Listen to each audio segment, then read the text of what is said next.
The Signal Oil program, The Whistler.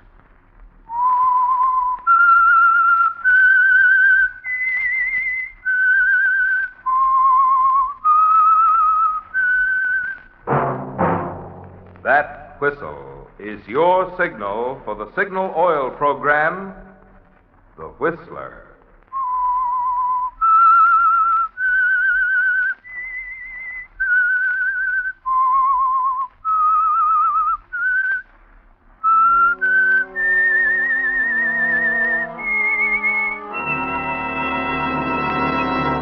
I am the Whistler, and I know many things, for I walk by night.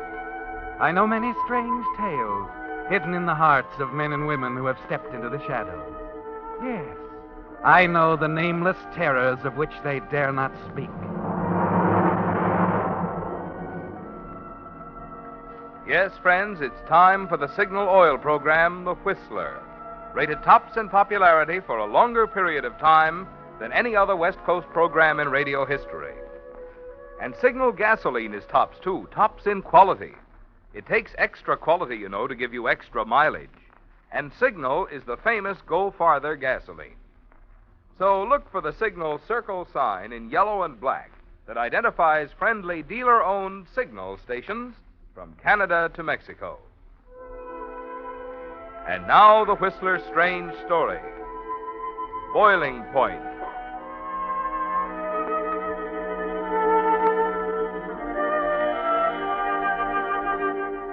Kelly never knew exactly when it was that he decided to kill her. Thinking it over afterwards, he realized that murder is something like a pot boiling over. The fire's underneath for a long time and nothing happens. Then all at once, the heat reaches a certain point, and there it blows. And you look back in horror to find you kill someone. The odd thing, of course, was that right to the end, it wasn't that he hated Janice. She had a kind of charm. She was capable. And she was attractive enough that on the right kind of a spring day, with the sunlight filtering through the leaves of an oak tree, hitting her face just right, a fellow like Kelly might think he was in love with her. At least, that's how it started 3 years ago. Kelly, Yes? another sandwich? Oh, no, thanks, Janice. I'm full up. What's happened to your appetite? I don't know. Maybe it's a symptom. Oh? Will you do something for me, Janice? What, Kelly? Tell me something honestly. All right. I came to this town out of nowhere, really. I'm a failure. 29 years old, been fired from the greatest assortment of jobs in captivity. I meet you at a party. From then on, everything's different. Is it, Kelly? Yeah, sure. You gave me a build-up with your boss at the Star Realty Company. He puts me on as a salesman. And suddenly, for the first time in my life, I'm a success. Why? Well, it's simple. You're a good salesman. No, that's not what I mean. What I want to know is, why did you do it for me? Oh. Now, you said you'd be honest. Oh, maybe I have the interests of the Star Realty Company at heart. Mm-hmm. And maybe I just like you. Come on, have another sandwich. I don't want to take them back. All right. I want to go over the escrow papers on that Williamson deal again. Oh, no, not now. Don't you ever relax? Well, I'm relaxed. Come on. Lean back and take your glasses off. Oh, all right. That better? Mm-hmm. You ought to take them off more often. I'm blind as a bat without them. What's the difference? You're not looking at the wolves. They're looking at you. Like you're looking at me? Oh, they better not. I don't want anybody else to look at you like this. Don't talk like that, Kelly.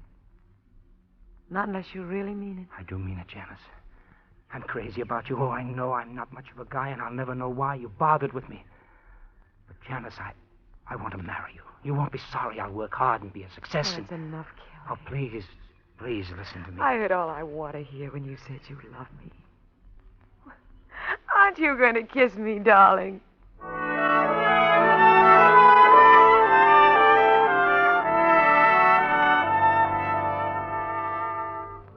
Just like that, Kelly. A boy, a girl, a picnic on a green knoll at the edge of town, and it's over. She's Janice Jameson now.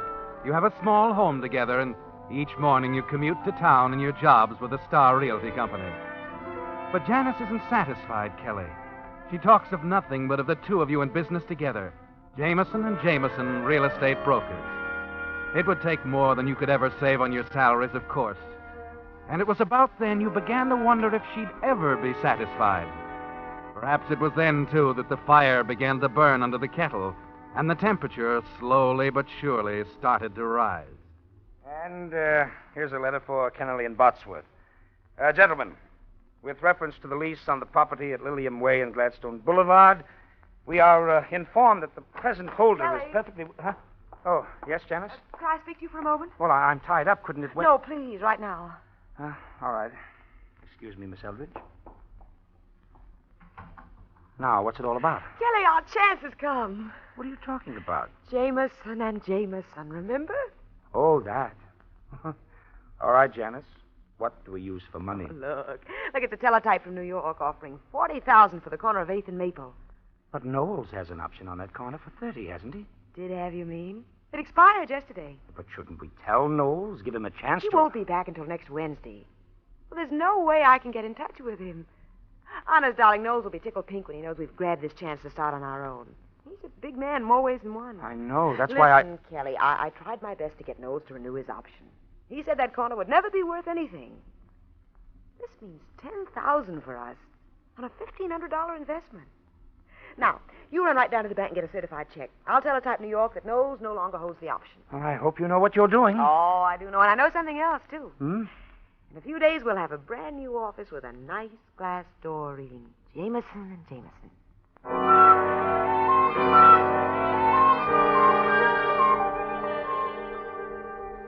And sign that Jameson and Jameson. That's all. Jameson and Jameson. I'll have it right out. You made a slight error, Janice. What? Not Jameson and Jameson. Jameson and Stooge. Please, Kelly, let's not get into that again. Why not? Dear. Why not? Let's be honest. You've got the brains, I run the errands. You set up the deals on paper, I go through the motions. Well, that's not true. This Brewster deal, for instance. A nice, clean little deal. I'm all set to handle it myself. Kelly, you're just being silly. There were just a few things you hadn't considered. I thought it might help if I wrote them out for you, that's all. There's something I don't think you realize yet, Angel. I'm really not a backward kid at all. Why, you act like I'm not quite bright. You're wrong, Kelly. I think you're the best salesman in the business. Ah. Besides, you're my husband and I love you. Now, what difference does it make which one of None, us does none. what? But why can't you give me credit for some intelligence once in a while? Kelly, listen. Why, you're not my wife anymore. You're a business machine. Darling, As cold as a piece of steel. You don't realize what you're saying. Sit down. I'm not through. Kelly, no. For once, you're going to listen. I'm your husband, Janice, Kelly. your business partner. Please. Not a pet spaniel you lead around Please on don't, a leash. Kelly. Oh. Janice. Janice! Oh, Janice, I'm sorry. Oh, good Lord. Yes, Mr. Jameson? This is Mr. Jameson. Get a doctor up here. Hurry. I think Mrs. Jameson had a heart attack.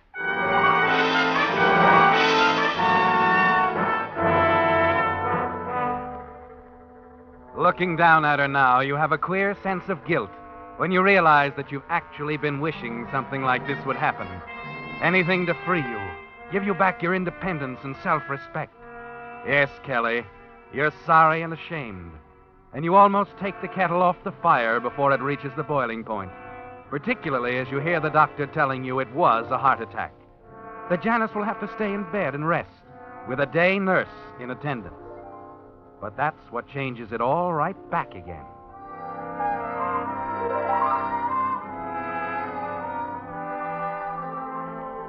The nurse's name is Vera, and there's something like music in the deep, cloudy blue of her eyes.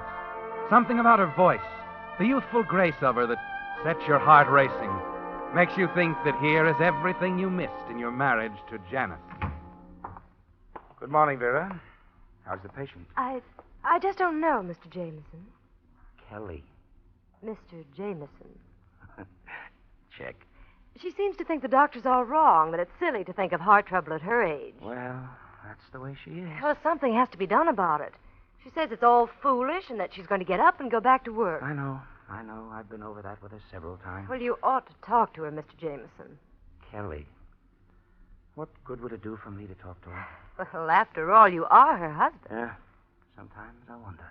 What do you mean? Oh, skip it. Kelly, is that you? Oh. Yes, Janice, I'm coming.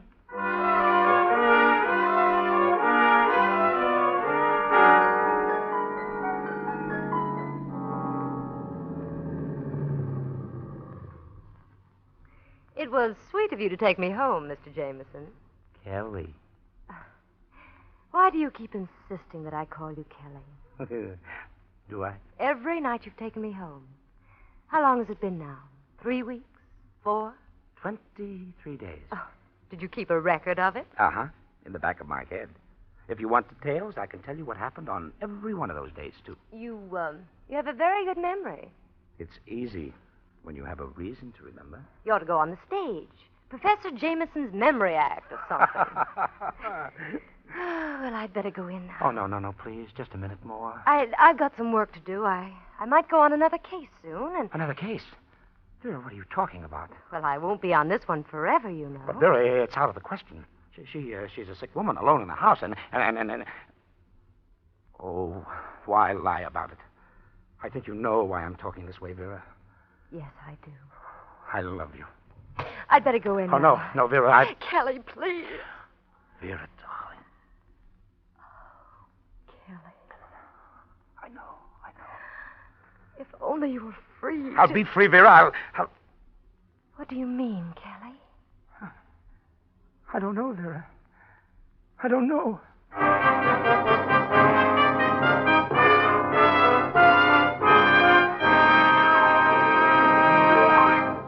With the prologue of Boiling Point, the Signal Oil Company is bringing you another strange story by The Whistler.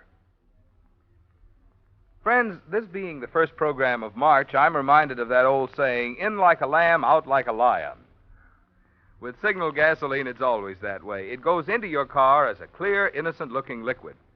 But once inside your motor, it generates the power of a lion. Lithe, eager power that's quick to spurt ahead in crowded traffic or to send you springing effortlessly up steep grades in high with nary a ping of complaint. But while Signal's power may be likened to a lion, you'll find that your car's appetite for Signal gasoline is gratifyingly small. That's because the extra efficiency which today's Signal gets from your motor naturally means extra mileage, too. So when it comes right down to it, your speedometer is really the best yardstick of gasoline quality. That's why Signal says, to be sure of the tops in gasoline quality, there are just two things to remember. One, in gasoline, it takes extra quality to go farther. And two, Signal is the famous Go Farther gasoline. And now back to the Whistler.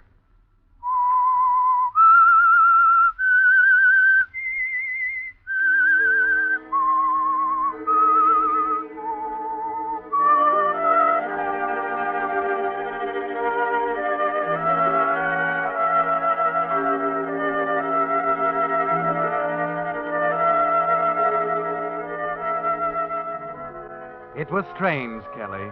You didn't know it, but that night in the car, the last night you took Vera home, a murder was taking shape.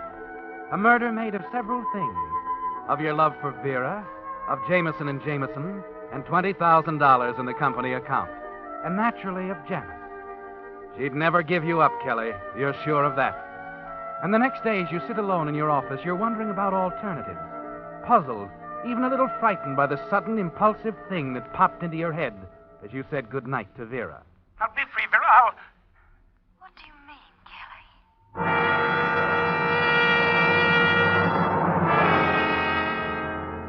Kelly? Yes, Kelly. What did you mean? You thrust it out of your mind. Try to concentrate on the stack of letters in your desk. And then, just before noon... Jameson speaking. Well, Kelly, this is Mac. Oh, hi, Mac. What's on your mind? I've been trying to reach you people. I may have run onto something. I'm not sure. Well, what is it? Well, I had dinner last night with one of the lawyers from Mayberry and Company. Yeah? He had a few drinks and sort of got to talking. Oh, about what? A property deal. It seems that Mayberry and Company are going to put up a 6-story branch on the corner of 84th and Pine. What? Why, that's way out in the middle of nowhere. It's straight stuff, Kelly. Oh, say, Say, anybody else know about this? I don't think so. The whole thing's been on the QT. They picked up that corner for a song. Wish I'd had it. Well, never mind that. Maybe the surrounding property will go for the same kind of a song. That's what I wondered about. Why, in a year, maybe 18 months, there'll be a whole community out there. And if we had the lots, why, the sky's the limit. You think so? Oh, no doubt about it. Gee, I'm glad you called me, Mac. Yeah, well, I really wanted to talk to Janice, Kelly. If she thinks it sounds Well, like... Janice isn't well, you know that. Yeah. Now, look, we'll have to move fast on this, Mac. I'll tell you what we'll do. Wait a minute, Kelly. Not that fast. It's a $40,000 investment. I'm not going ahead until we have her opinion. What's the matter with you? I'm running the office now. Maybe not. This is a big thing. I realize that, Mac. You're lucky to have someone like Janice to turn to. Yeah, but, Mac, Listen, either talk it over with her or count me out, Kelly. I have a lot of faith in Skip it. I'll get back to you. Okay, I'll be waiting. Oh, Janice. What does he take me for? I'll go ahead with it alone if he doesn't want to... What? Janice. Surprise. Am I interrupting something big? Well, never mind that. What are you doing here? I thought That I belonged in bed? I know, Dr. Allen thought the same thing. But today he had to admit it was all brought on by strain, overwork. The rest did it. I'm fit as a fiddle. Yeah, but I'm back on the job, that's all. Aren't you glad, darling? Why, of course, naturally. But, what about Vera? What about Vera? Well, I dismissed her. Is that what you mean? Well, do you think it was the wise thing to do? Don't you? Anyhow, now I'm well. I certainly don't need a nurse. Well, tell me, what are you so excited about? Who are you talking to? Oh, it wasn't anything. Oh, now don't tell me that. You're bursting with it. Come on, you've had a hot tip. Well, tell me about it, darling. Who's buying what from who, and who thinks we ought to be in on it? I tell you, it's nothing, Janice. All right. It was Mac. Oh? Yeah, listen. Mayberry and Company are building at 84th and Pine. We've got a chance to buy the surrounding lots. And you're all for it? Well, who wouldn't be? Me. What? Oh, now, wait a minute. This is the biggest thing that's ever hit this office. It sure is, and it could knock us flat. No, we're not going into it without examining But it there isn't thoroughly. time. Then it isn't a deal. Isn't a deal. Janice, do you realize what you're saying? I think so. If we can't look before we leap, it's not for us, Kelly. I suppose Mac has it wrong. Oh. What if they don't build? Then we're left with a row of weed-covered lots that'll never be worth a thing. Yeah, but if they do build... It's a mighty big if. Now, where did Mac hear about it? Oh, one of their lawyers. He had dinner with them. The guy started talking. Why? What do you mean, why? He had some drinks, that's why. Are you sure? How well does Mac know? Oh, for the love of... How do we know it wasn't a setup to get all of us worrying about the 84th Street section while they quietly buy up things somewhere else in town? Janice, you have to take chances sometimes. Sure you do. I've taken plenty of chances. But not with every cent we've got. But we might make enough to pull out to forget the whole business. Is that what you want to do, Kelly? What do you mean? Why don't you say what's on your mind? That you're as suspicious of me as you are of every one of your deals. It's the truth, Janice. Oh, you're wrong, darling. I've always trusted you, even while I was ill. If you think I'm suspicious of you, there must be reason. Maybe there is. No, you don't mean that. Listen, Kelly. It was 2 years ago today we bought the cabin. Do you remember? Yes, and we've been up there once since. Let's go once more, Kelly, right now, right away. Oh, but what about the Mayberry deal? Mac is waiting to hear from us. Let's forget that. At least till we get back from the cabin. Maybe we can think more clearly up there. And when we come back, we may feel differently about a lot of things. I don't know. I'm supposed to drive out to the Paxtons tomorrow. They want an appraisal on the ranch. Maybe some other time, Janice. You can go by the Paxtons, too. From their place, you can come up the back road to the cabin. What? I'll drive up the main road and meet you there tomorrow afternoon. What time? 2 o'clock, Kelly. All right, Janice. 2 o'clock at the cabin. I'll be waiting for you.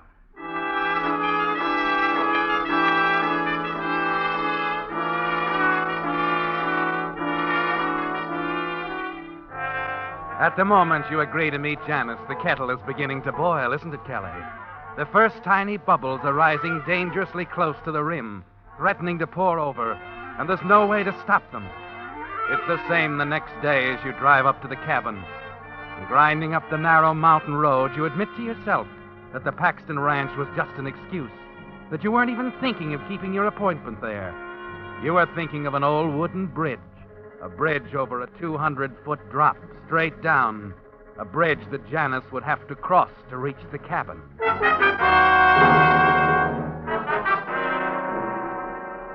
What you have to do is simple. A few bolts removed from the right places, and the bridge is ready. Its loosened ancient support certain to give way under the weight of the next car to cross. You stand at the brink for a moment looking down, then walk back to the cabin. Approaching the porch, you stop suddenly, staring. Mac's car is there, parked next to yours. You move forward stiffly, slowly, wondering if Mac saw you at the bridge. At the door, you take a deep breath and brace yourself before going inside. Well, decided to come back, huh? Oh, hello, Mac. Didn't think it'd be long. You mean you saw me when you drove up? No, just saw that good scotch on the table. Oh, yeah. I was just out back checking the wood supply. Oh. Say, what brings you up here, Mac? I should think you'd be in town hot after that deal. Well, the town end of it's okay, Kelly, under control. All I need is your signature. What? Tried to catch you at the Paxton place, but you didn't show, so I figured you decided to skip it. Oh, yeah. I thought I could keep. Sure, but the Mayberry thing can't. Here, sign this thing and I'll be on my way. Oh, Mac, I meant to get back to you. I talked to Janice, and she isn't interested. What? Well, that's not what she told me. What? You talked to her? This morning. She was worried about my tip, but that lawyer's a good friend of mine. She's convinced. And she signed already? Uh-huh. Now you, okay? Oh, sure. Okay. Say, give me the pen. Right here? Yeah, that's it. Well, there you are. Good. And now you better get back. We don't want any slip-ups, huh? You came up the back road, didn't you? Yeah, but I'll go back by the front road. It's faster. Oh, I don't think so, Mac. I take the other way. No, I'm in a hurry. But what? Look, Mac. Look, do me a favor before you go, will you, fella? Run over these papers on the Paxton property. See if you think my ideas are right. Gosh, I don't know. Didn't Janice go over 'em? Oh, yeah, sure. But Paxton's a pretty tough guy to handle, and I'll need all the ideas I can get. Look it over, will you? I'll be right back.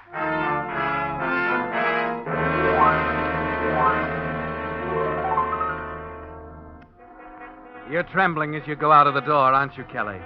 Because everything is ruined if you can't talk Mac out of driving down the front road and over the bridge. You've got to stop him, or keep him from leaving at all. You wanted to get rid of him, wanted to tell your own story of the accident. But now you have to settle for the next best thing. If only you can keep him here, if there's something you can do. You glance at his car, parked next to yours. Hurry over to it, lift the hood. It won't take a minute to fix it so the car won't start. You just get the hood down again as Mac comes out of the cabin waving the papers. Hey, these look fine to me, Kelly. I'd say you'd covered all the angles. Oh, you think so? As far as I can see. Here, I better be on my way. Can't let any grass grow under our feet on this one. Yeah, I guess you're right. Yeah. But, what's the matter with this thing? I'm sure it's got gas. Well, maybe there's a vapor lock in the gas line. No, she ought to start. I better have a look. Hey, listen, Mac. Huh? Listen, that sounds like a car coming up the front road. Oh, it is a car. Well, that settles it. I gotta wait a little while now. One-way road, isn't it? Oh, yeah. Yeah, that's right, Mac. You just have to wait. I guess it's Janice. She's meeting me here this afternoon. Supposed to get here about 2. Oh, that reminds me, Kelly. I forgot to talk. Hey, Mac. Huh? Mac, that's not Janice's car. No, it isn't, is it? Here, Kelly, I meant to give you this. Hey, Mac. Mac, that's Vera's car. Okay, so it's Vera. Maybe this... Come on. We've got to stop her, Mac. She'll go through the bridge. What are you talking about? It's a trap. I thought Janice would be driving up, and I weakened the supports. You planned that for Yes, Janice? yes. Help me, Mac. Help me. Vera! Stop!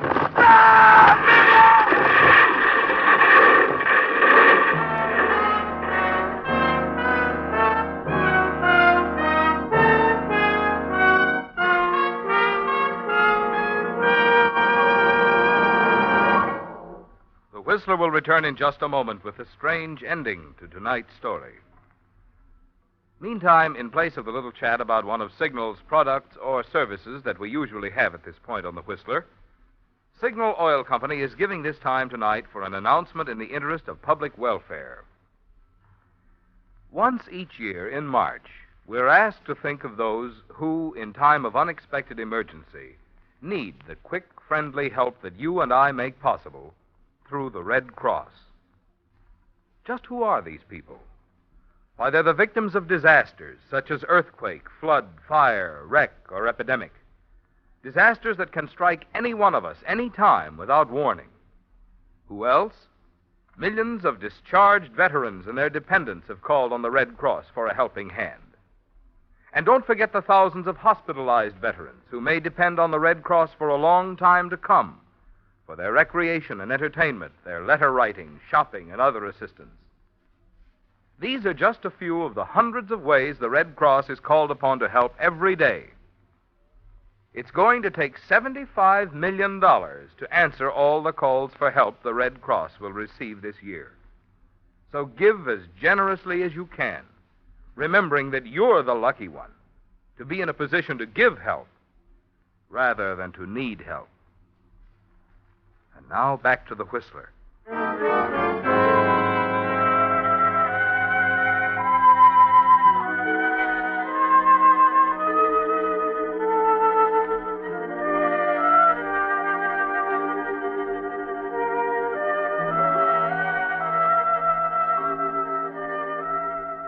Yes, Kelly, it was strange, wasn't it? The way it sneaked up on you. The way the temperature rose slowly, quietly to the boiling point.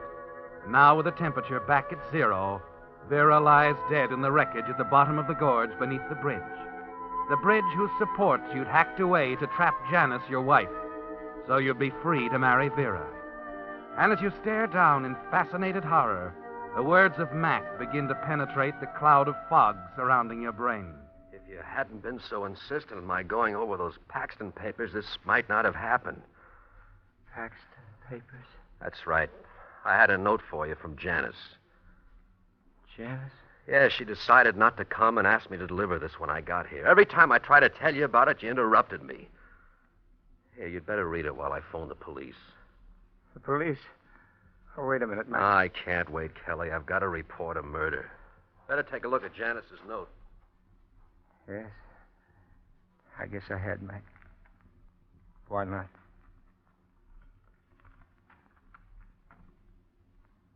Dear Kelly, I decided not to meet you at the cabin. For a long time, I felt you no longer loved me. Now I'm sure. I had it out with Vera after you left yesterday. At first, she denied everything, then admitted the two of you were in love. I was tempted to tell her she couldn't have you. Then I realized you weren't worth the fight. So I'm going to Reno, and you'll be free. I have an idea Vera will join you at the cabin. She's your kind, Kelly. I hope you both will be happy. Janice.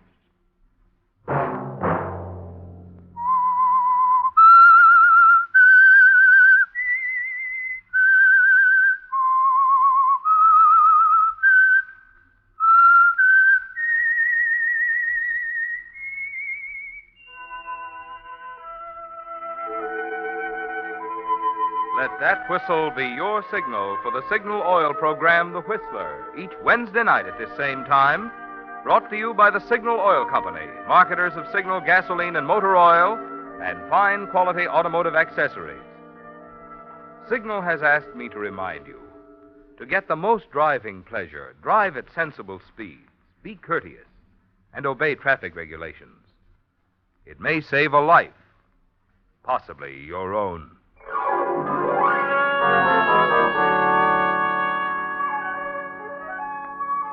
Featured in tonight's story were Wally Mayer and Betty Lou Gerson. The Whistler was produced by George W. Allen, with story by Joe Pagano and music by Wilbur Hatch, and was transmitted to our troops overseas by the Armed Forces Radio Service. Next Wednesday, for a full hour of mystery over most of these stations, tune in a half hour earlier. Enjoy The Saint as well as The Whistler. Marvin Miller speaking. This is CBS, the Columbia Broadcasting System.